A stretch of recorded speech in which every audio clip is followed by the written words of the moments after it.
Hello, this is Niels from 𝗔𝗕𝗢𝗏. Happy that you joined me today. This episode is about understanding latency. Why happens latency? What is latency? Why there are problems in your recording chain and how you can deal with that to have a better monitor listening while you record your tracks at home.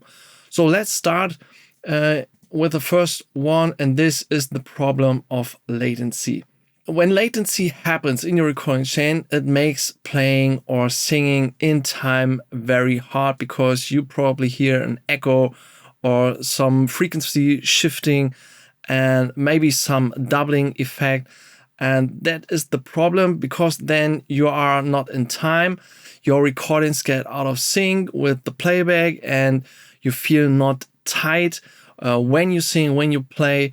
So this will mess up your complete rhythm and the performance. And you probably are on the beat when you are singing or playing, but the recording isn't there. And when you hear the recording source with just a bit of milliseconds later, then this is the problem. So it's like hearing an echo of yourself while trying to sing. So this is the problem. But what is latency exactly? So latency is the needed time for the sound to travel from the source to your ear. And the good thing is that latency is just a normal physical thing.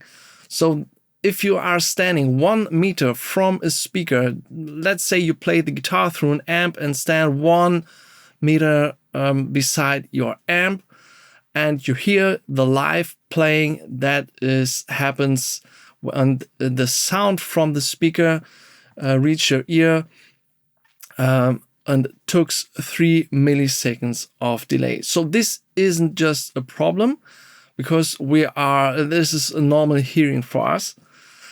But what happens when you have that kind of signal chain, when you bring the signal like sing into a microphone that goes to your computer, that goes into your DAW, and then back through your interface to your headphones, then you can have, like an example, 6 or up to 12 milliseconds of latency. And this is called the round trip latency, RTL.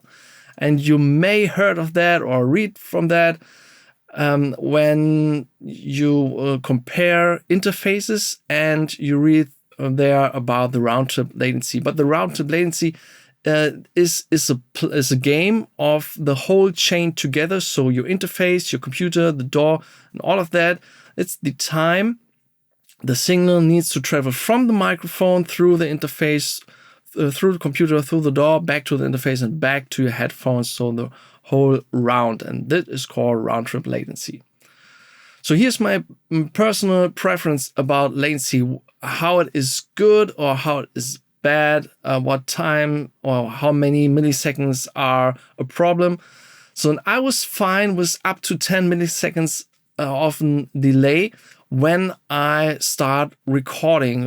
When I started through recording years back with an interface and monitoring through my DAW, I had that kind of latency in my headphones, and it was fine for me until I uncovered how good it is to record with low latency or near zero latency.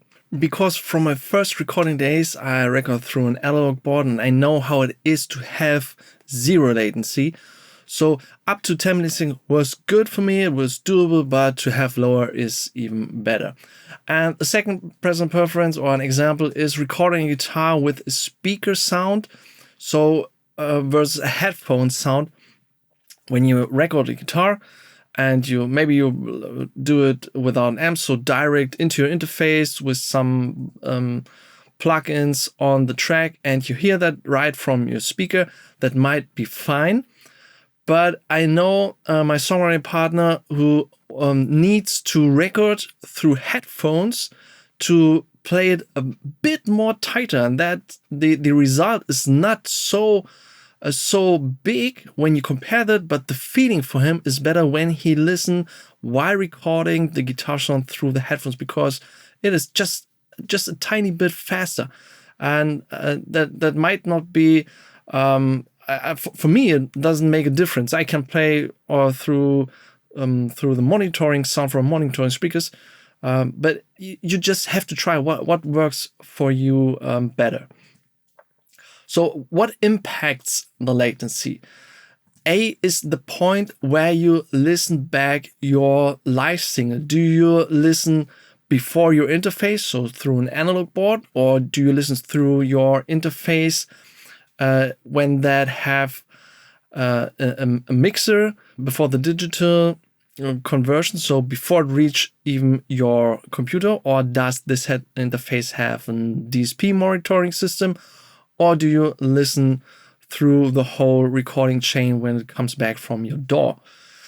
Also, the latency is impacted by the processing of your chain. If you have a digital mixer inside your interface, and there you can put some plugins on, like with the Universal Audio Apollo system, then there will be added some milliseconds of latency per instance, but that is even doable on a DSP interface. But if you have a recording chain in your DAW and record through the DAW and listen back through your DAW and have some processing going on there, then you might add some milliseconds for the latency as well. And the last point, C, is how powerful your computer and DAW system is. So if you have a powerful computer and you can bring back the buffer down to, let's say, 64 buffer or even 32 buffer setting, and can record with a higher resolution like 96 kilohertz, then you can bring down the round trip latency even more. While if you record with a lower resolution and have a higher buffer setting. So the more digital effects and tracks you have, the more your system has to do. So if you want to record through your whole interface, DAW, and computer system, then it is even better to have less processing going on. Okay, let's dive into some explaining of the options, how you can do the monitoring for your live recording source. And here, the first example is direct monitoring through blend option. Here's an example with the interface from SSL. This is the 2+. And just an example, because we have here the blend option. So we have the recording source, the microphone, and it goes into the interface, and the recording source go through the interface to your computer, to your DAW, where the signal is recorded. The playback comes from the DAW itself to the interface or the digital connection. And then you can hear the mix of the recording source and the playbacks in your headphones. And this is because you have there in the upper right corner the mix option. And so you can mix the level from the recording source and the playback source to get the best mix for your recording or for your monitoring. The source that goes into the interface and through your monitor isn't the one that goes to the recording chain of your DAW. And so you have a live signal delay about 0 milliseconds, because this is the direct monitoring signal. You might not have any kind of digital delay through that. You listen before the converter stage, but the disadvantage is that you won't bring in any verb delay processing if you don't do that inside the DAW. So on your live signal, there's no processing, because you just can get the signal that goes into interface, and that what goes into the interface, that's what you hear. But the good thing is you have always live source input signal. I like that. And this is a very easy setup, but you have, of course, less control. Now let's move to the second option, and this is the direct monitoring with a DSP mixer on board on the interface. In this example, we have the Apollo Twin X from Universal Audio. This has 2 microphone inputs and some added inputs as well. But here again, we have 1 microphone source that goes into the interface, and then you have another app on your computer. This is the UAD console, and inside that you can have some processing going on the inserts with other plugins, but you can control how you want to listen back to your live signal, and that signal goes then to the recording chain in the DAW. From there you get the playback, and you can create some virtual inputs on the UAD console where you can also do some leveling or some effects to the playback, and then it goes back to, or inside the interface, it goes to the monitoring outputs. And here's again the mix of the recording source and the playback source. If you use 4 inserts in the UAD console, like compressor, EQ, and whatever, and use that whole concept with 44.1 kilohertz setting of resolution, then you can come up to 6 milliseconds of delay for your recording source. So it's very, very good.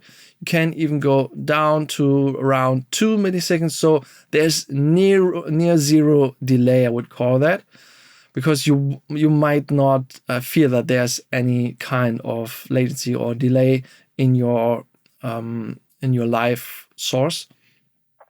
But you listen after the converter stage, because the signal needs to translate into the digital area before you can do anything like EQing or compression with plugins inside the UAD console. And you have a more control over verb delay processing. You can use some verb effects inside the UAD console and bring that into your headphone as well.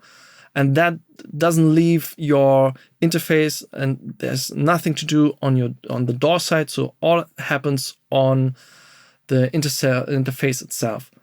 You can have always live source input signal, and the disadvantage of that is that you have to handle 2 mixers. So you have the live input on the UAD console and also the DAW playback, and you need to have the setting inside your DAW as well. So it is completely doable. This is the way I like to work, but that someone would call that is the disadvantage of that. Okay, now let's have a look at the last and the third option. This is the low latency monitoring from your DAW. So again, this is an example with the Apollo Twin. We have the recording source that goes into the interface, and then the recording source goes straight to the DAW itself. And from the DAW, you create the mix of the recording source and the playback that goes back to your interface and then to your headphones. And here you will occur a recording delay between 4 and 12 milliseconds at 44.1 kilohertz and a very low buffer setting. And that all depends on your whole recording system. So you have low latency delay, and I would say 4 to 12 isn't that bad, but it could be better. But of course, this is only when you have nothing really going on in your session. Also, that depends on the DAW you use, but you listen after converter stage. You have, of course, control over verb and delay processing, because you can use all the DAW effects you have inside your session. You can get an always live source input signal, but that only with a workaround, and all that depends on how your DAW setting or how your DAW handles the live input. And you only have to handle one mixer, and that's the DAW. And all of that is depending, or the round trip latency depends on your interface, on the connection like Thunderbolt or USB 3, your DAW setting, your computer CPU power, and of course, how you manage your session. So what is the best or the right setup for yourself? It's hard to tell without knowing your setup. But I would say if you're just starting, then and you have that kind of interface, then use the direct option from the interface at first, because that's the easiest setup you can create.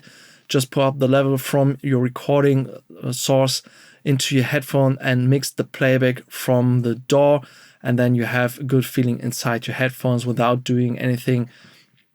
But if you want to have a bit more of control, if you want to record with plugins on the input side and want to have some effects, then I would say try an DSP interface like the Universal Apollo system, or something from RME or from Audient. There are many good interface with DSP option today.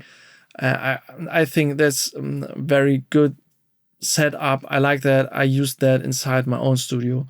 But if you are confident with your setup and you already have what you want, don't want to use another interface, just try what your DAW have to offer for you on the low latency modes. Check out the routing and then go that way. I think the best way is just to try all the things and see what works for you at best, with the best sound and the fastest control. So understand the latency, get some workaround if needed, and then have a clear setup for you and just create music. That's the simple the simple advice I would like to give you. So if you still hear an echo when you thought you have set up, or here are some points how you can check what to do. At first, check where you listen from. Do you listen from the interface? Do you listen from the DAW? Where comes the signal into your headphones? Next, check the input and the output routing inside your interface, if you have a DSP interface routing, or inside your DAW, if there is the right setup for the input and output routing. Of course, check the sample rate and the buffer setting inside your DAW. You can say the higher the sample rate setting is and the lower the buffer setting is, the less latency you will have. But most of the time, I would say if you can set up 48 kilohertz as sample rate and at least 64 buffer, should be enough to have a very good round trip latency to record without an echo or disrupted feeling inside your headphones.